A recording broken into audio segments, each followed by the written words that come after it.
Hello everyone, आज के इस वीडियो में हम डिस्कस करेंगे आईसीएसई फिजिक्स क्लास 10 से रिलेटेड एक छोटे से इम्पॉर्टेंट चैप्टर स्पेक्ट्रम से रिलेटेड कुछ मल्टीपल चॉइस क्वेश्चंस। तो जैसे कि आपको पता है कि ये चैप्टर बहुत ही छोटा सा है, तो आप इस चैप्टर को जरूर पढ़ के जाइए और बहुत ही आसान क्वेश्चन इस चैप्टर से आने वाले हैं।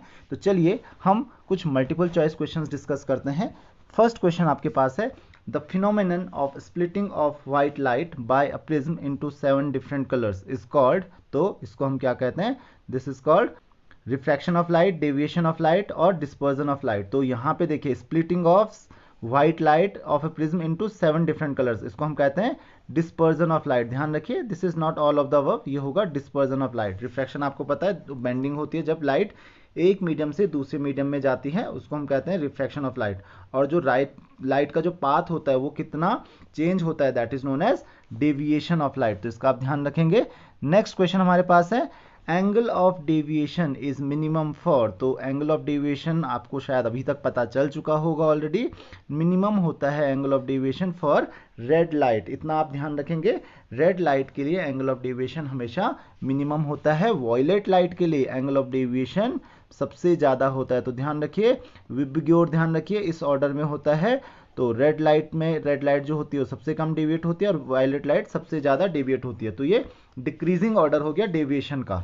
नेक्स्ट क्वेश्चन हमारे पास, angle of deviation increases if the wavelength of light, तो एंगल ऑफ डेविएशन इंक्रीज होता है अगर वेवलेंथ लाइट की क्या होती है, तो आपको ऑलरेडी पता है, जैसे मैंने आपको अभी बताया था विबग्योर, तो VIBGYOR ये होता है आपका विबग्योर। तो आपको पता है जो रेड लाइट होती है इसकी वेवलेंथ जो होती है वो मैक्सिमम वेवलेंथ होती है, इसकी क्या होती है, मैक्सिमम वेवलेंथ होती है।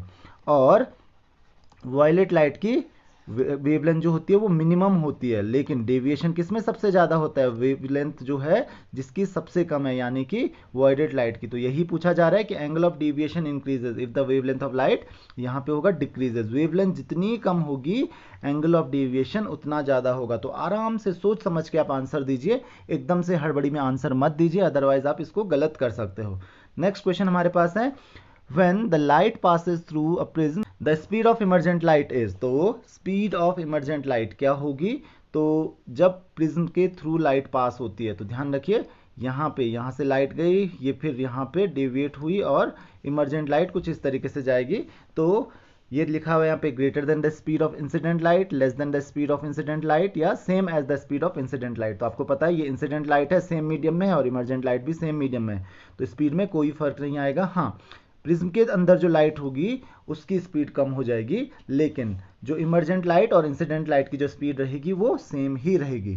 नेक्स्ट क्वेश्चन हमारे पास है, वेव्स हैविंग लीस्ट एनर्जी, तो वेव्स हैविंग लीस्ट एनर्जी कौन सी होगी इनमें, एक्सरेज, माइक्रोवेव्स, गामा रेज या रेडियो वेव्स। तो ध्यान रखिए यहाँ पे होगी रेडियो वेव्स।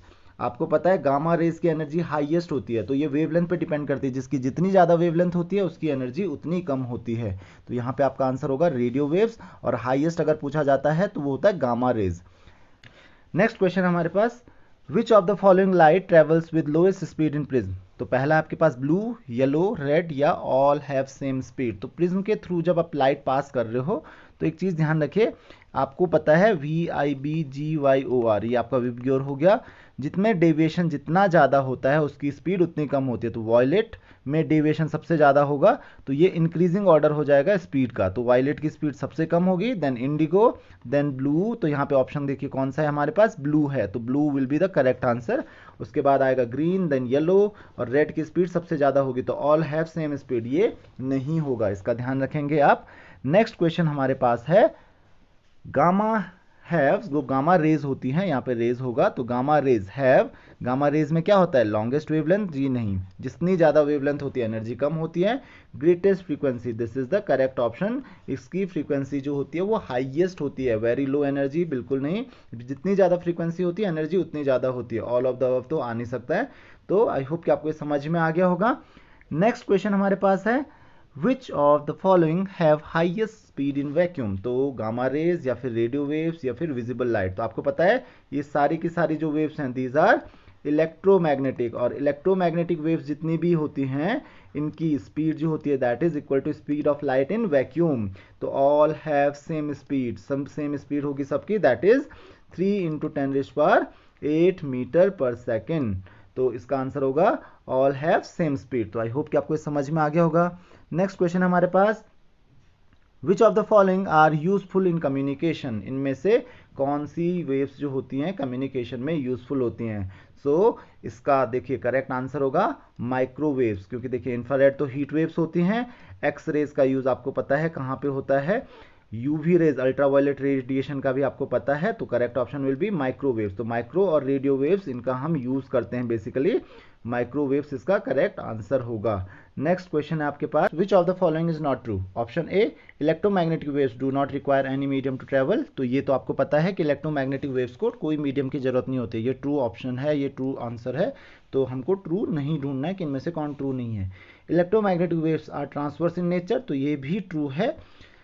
नेक्स्ट है हमारे पास, when electromagnetic waves travel in dense medium the frequency decreases, तो दिस इज फॉल्स। तो यही हमको चाहिए था, क्योंकि जब भी इलेक्ट्रोमैग्नेटिक वेव मीडियम चेंज करती है तो उसकी फ्रीक्वेंसी चेंज नहीं होती है, नहीं वो इंक्रीज होती है नहीं डिक्रीज होती है। और चौथा है, electromagnetic waves do not carry any charge, ये ट्रू है।